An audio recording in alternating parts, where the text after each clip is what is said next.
welcome to the MVP Show.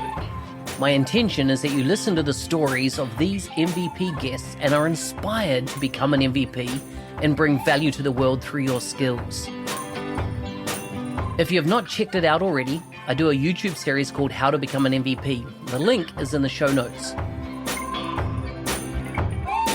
With that, let's get on with the show. Welcome back to the MVP Show. I'm glad you're here. Today I'm joined by Cindy from Michigan in the US. Cindy, welcome to the show. Thank you. Glad to be here. Good to talk to you. You're involved in an interesting product category area that I want to explore, and of course how tech is changing the world and the customers that you work with. But before we start, food, family, and fun, what do they mean to you? Interesting. So I'm actually an audiobook fan just because I like to walk and listen, and I'm really big into murder mystery type things. So, somebody kills someone and I want to figure out what happens. And food, I'm actually a vegetarian, but I'm, interestingly enough, a popcorn connoisseur. So you may not know this. If you pop your own popcorn, it comes in different flavors. So right now, Midnight Blue is my favorite, but a lot of people don't know this. And when I was traveling recently, I said, search out like Amish popcorn, and you'll find that there's a lot of different things out there. And yeah, I am married. My husband is retired and does his own thing, but here I am. I'm pretty tech oriented. And when we met, I'm Microsoft and he's kind of anti-Microsoft. So funny.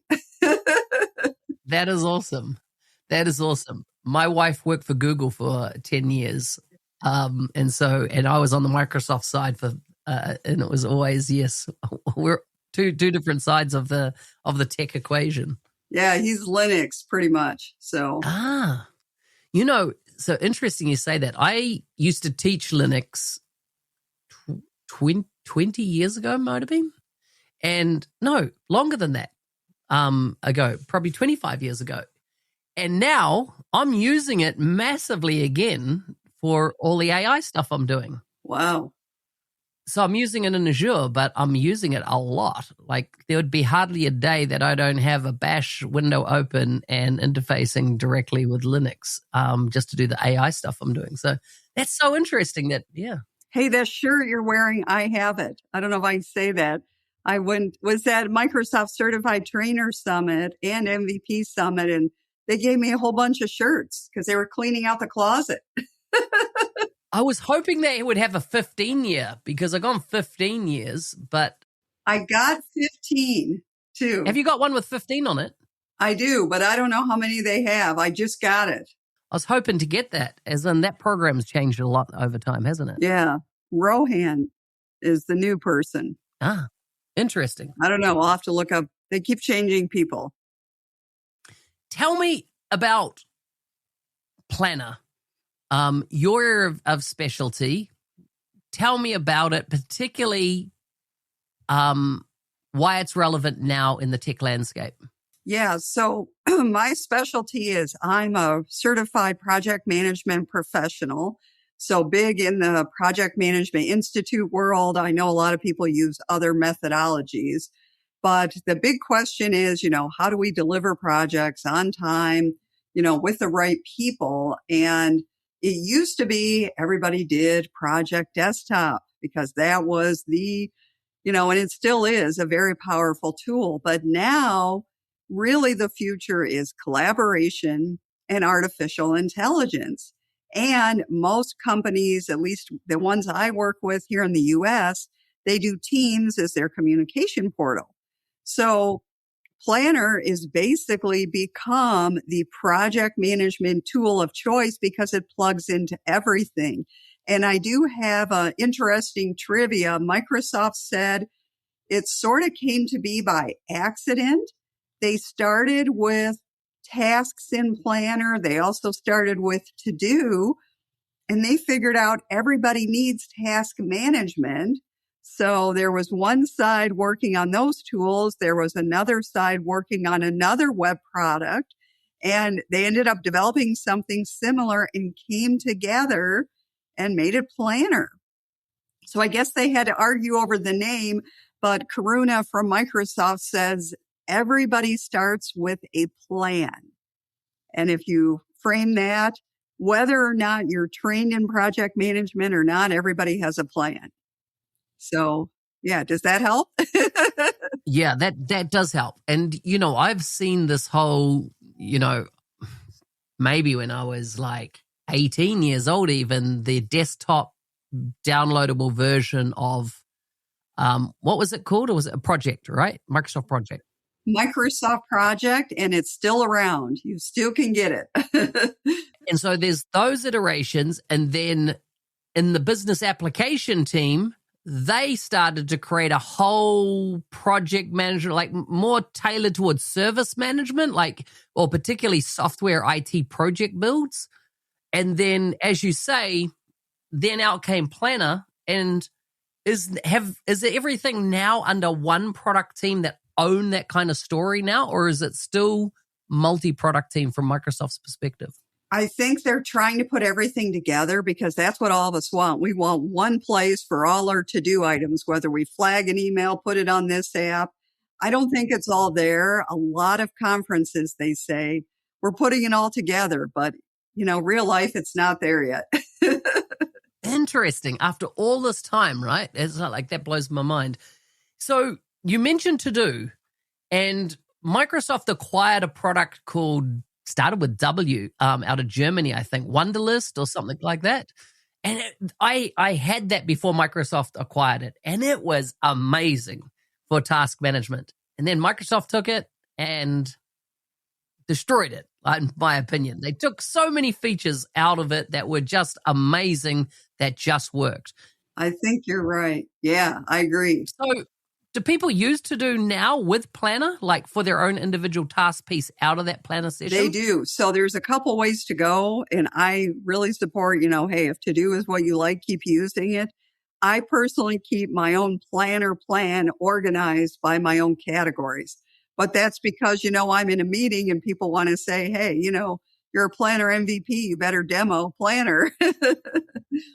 But I think the mobile app for Planner needs a little bit of help compared to, what To-Do can give us. That's my personal opinion. I've heard a complaint recently by another former MVP, actually, that's been in the space for 10, 15 years. And they said with AI coming along and Microsoft's, all their product teams just hard pivoted to everything had to be AI. And really, there were so many things on the product roadmap for various products that they took all the backseat to what's the AI, what's the AI. And so 3 years later, Microsoft is facing global adoption of Copilot at 3.3% was the latest data that's come out. They've just done a whole IT reshuffle of the entire senior leadership because it's not product market fit is not happening in the market. If people have the choice of a different AI tool, maybe Anthropic or ChatGPT, on the desktop and Copilot, they will use one of the other products every time as opposed to Copilot. And so Microsoft has a massive issue, but I want to talk about the issue with roadmap development of the product. And let's take Planner as an example. Have you seen in the last 3 years a continued iteration of things that you're asking for? As often as MVPs, we at the coalface and we see what the customer wants and we'll ask for that to be put in. Have you seen that iterative, or is it like so many Microsoft products, you get V1, maybe V2, but never a V3 that is really moving the dial on feature parity and stuff with other tools in the market? Yeah, they are innovating, and I will say they are really listening to customers. So something I learned recently and then I've tried to educate customers on is, hey, you really need to reply on those thumbs up, thumbs down, give them feedback. And luckily, when I have meetings with people at the product team, I'm able to tell them, hey, this is what people are asking for, but they hear the same things over and over again. I'm happy that corporate templates are coming out. That's a new one. Another thing they've announced is they're merging the basic and the premium plan because everyone was confused. Why does this feature work here? I didn't realize there were two plans. Well, they're merging it because it's so confusing. Because this one has this feature, this one has this feature. You can upgrade it, or why do I need to upgrade it? And it was just too confusing. One of the features that I have heard a lot about requested, and I don't know if you've seen the same thing, is that a subtask in Planner, you can't assign it to an individual. So you can have the entire area, but the subtasks, activities that needed to be done, couldn't be assigned to individuals. Has that been improved or replaced? Subtasks you can. The heading you cannot. The summary you cannot. And that's by design. So one thing that they did, and I give them credit, is there was a lot of mistakes people would make in like traditional project that would mess up reporting, that would mess up allocation views. So they basically hidden or made it so you can't make the most common mistakes. But on the flip side, nobody could understand the scheduling engine in desktop. So they made it so you don't have to know it in Planner. You decide, do I do duration-based planning? Type here. Do I do effort-based planning? Type here. So you can do whatever you want. Nice.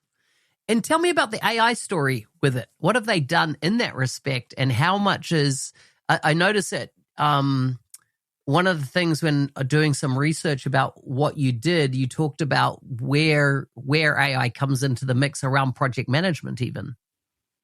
Yeah, so here's a couple of hot things. They keep renaming the AI thing in Planner. So as of right now, it is the Planner Agent. But I noticed with a client today and even myself, the icon has changed a couple times. Used to be a rocket.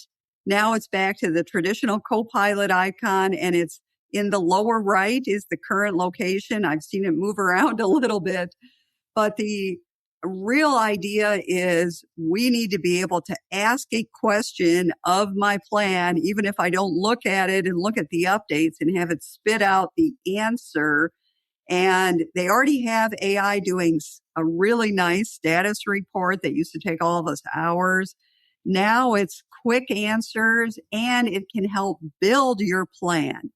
It can do risk assessment. It can build tasks. It can do research. It can do a whole lot more. And the average person that uses it doesn't even barely try or know enough to know what it can do. Does it feed into the Microsoft Graph as well? So therefore, Copilot broadly can go, hey, you've got to plan an item. Do you know whether it does that? That's under NDA. So let's see here. Basic plans do, and premium plans are in the Dataverse. So that's all I can say. Wow. So that's interesting that you mentioned Dataverse, because, that's was my bread and butter for years. And that must be the pieces that have come over from the Dataverse side of the house, which is BizApps. Yeah. Most of the clients I work with use Dataverse, use Power BI reports, and get the story they want. So, if you want resource capacity across all your plans, across all your portfolios, Power BI is the winner. And there's still templates in GitHub that still work if you want. I mean, they're not currently up to date, but they're still out there.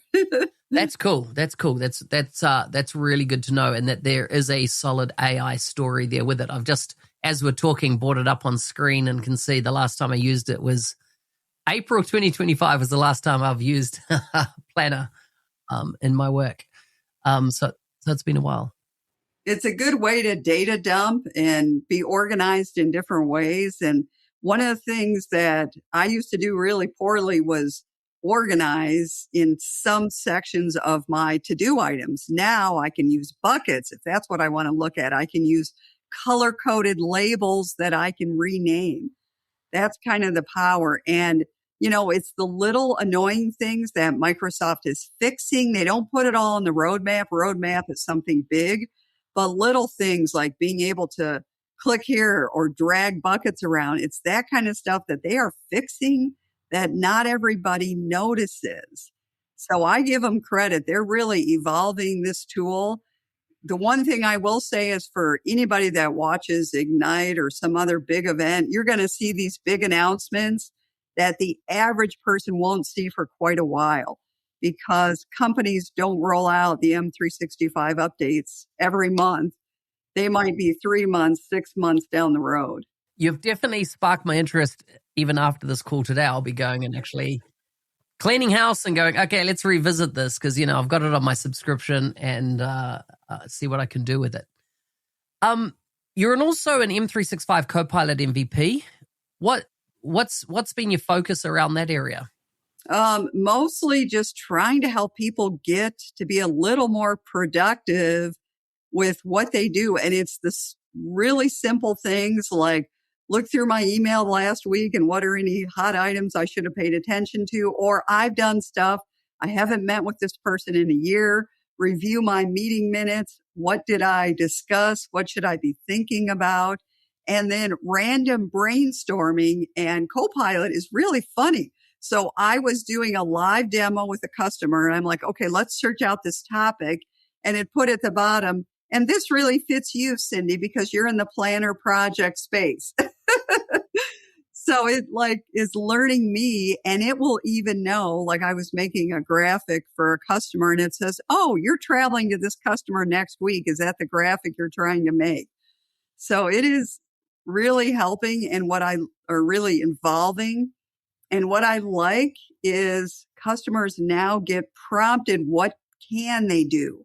So instead of staring at a blank box, they get advice, which is really nice for the evolution. Yeah, much more collaborative. I like that. When you look at 2026 and the opportunities ahead, what's your outlook? It's pretty positive. The biggest thing for me running projects or anybody working at a company delivering value is you waste time on meetings. That should be, hey, let's make that better. Well, we can now with Copilot, Facilitator Agent, and so on. Well, now, why can't we have an AI agent follow us around? And that is the future. You've seen that with Planner. We're going to have this agent, keep track of all our tasks, hound our coworkers that aren't doing stuff, do work itself, go to meetings, update plans, go back in teams. I mean, the future it's really here, but most companies are not ready. I hate to say it. Even me, I'm stuck in my old ways. Why do I keep using email? We should be in the Teams channel sharing this information. I don't know. What do you think? Yeah, I'm definitely using email less and less and less. I've operated for over 10 years on a zero inbox policy. So, and it's habitual to me now. It's actioned, it's gone. And I used to be zero inbox daily. I've now kind of, in fact, just in the last 6 months, gone to zero inbox weekly, just because I was spending too much time on processing emails. And I've now fully given over my calendar to AI. So just my calendar. So it handles scheduling. It recategorizes things, puts the categories on it, makes sure time's blocked out. It does sweeps for conflicts, gives me like 48-hour notice of any conflicts. It's so I'm using AI to do that type of thing. And calendar was my first touch at, because I feel that Outlook is really for products now, right? It's not really the Outlook of the past. It is calendar, it is people, it is email. And then there's, of course, Copilot is a major feature in it now. So calendar was my first one to really, my instruction set to the AI that runs it was over 50 questions that went through with me to really understand how I worked with calendar. And then, I put some hard rules in, like you can never delete something out of my Outlook system at all, ever, in any situation. The best you can do is archive something. So really put some really firm parameters in place. And then, of course, it's never allowed to communicate with anybody other than me with anything in my calendar. So if it will draft something for me to do, but it's just made calendar management so much easier. And it's always looking ahead, like it's looking, hey, your school holidays are coming up. Do you want to block your schedule out so you can have more time with your kids? It's proactively doing that.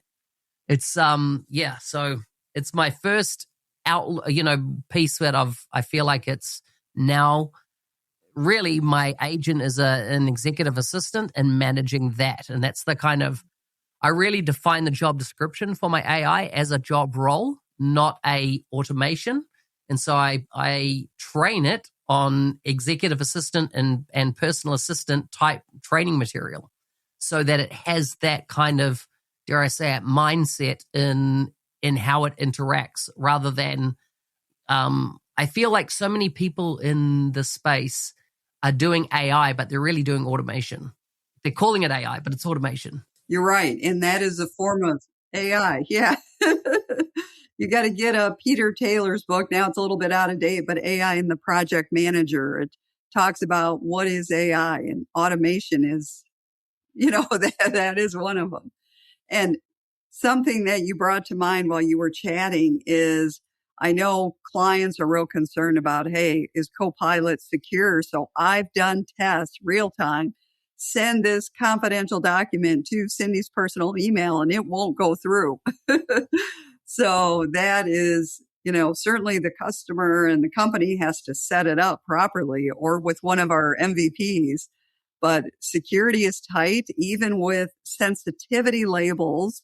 They've got that down. And I know something coming to Planner is information barrier support. So I know GCC and GCC High, they're really strict on that. And I've been at companies where we've tested it and it is pretty good. Cindy, it's been awesome talking to you. Thank you so much for coming on the show. Yeah, thanks, Mark. This has been fun. I could talk to you for another hour.